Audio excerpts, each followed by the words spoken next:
les mots qui mettent l'opposition aujourd'hui, ça s'appelle pouvoir en place. Bien sûr. Quand on parle d'opposition, il y a la responsabilité du pouvoir. Je le dis, il y a aussi la responsabilité de l'opposition. Oui. J'insiste pour dire que, attention, c'est-à-dire que dans ce pays, mais si ça traverse l'opposition, enfin, ça dépasse l'opposition. Il y a des tabous en politique au Congo. Par exemple, il y a comme une sorte d'accord non assumé, que ce soit le pouvoir, que ce soit l'opposition congolaise, qui ne parle jamais des responsabilités de la France au Congo. Personne. Si dans l'opposition, quand vous parlez de la dimension de la responsabilité de la France dans le désordre politique congolais, on n'en parle pas. Je vous prends un exemple. 97, la guerre de 97 a plus qu'une forte odeur du pétrole.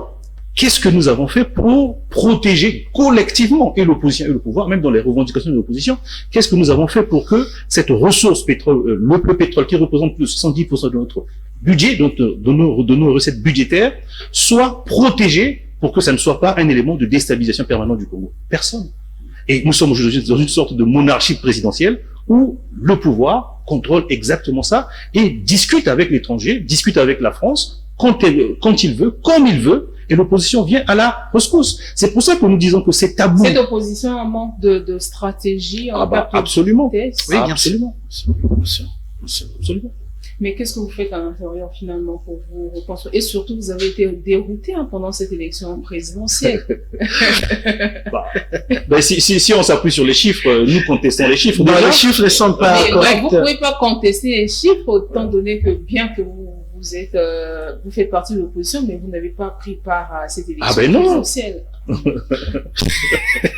Je vous laisse répondre. Mais non, mais nous pouvons contester les chiffres. Nous sommes Congolais. Vous avez le droit de contester les chiffres, Madame Mongia. Les chiffres nous concernent tous. Ça veut dire qu'on a attribué la responsabilité de gouverner notre président, notre destin à quelques-uns. Ces chiffres concernent même ceux qui n'ont pas voté. C'est pour ça que nous avons le droit de nous exprimer sur ces chiffres, parce que notre avenir y dépend. Donc, nous considérons que ces chiffres ne sont pas des chiffres corrects.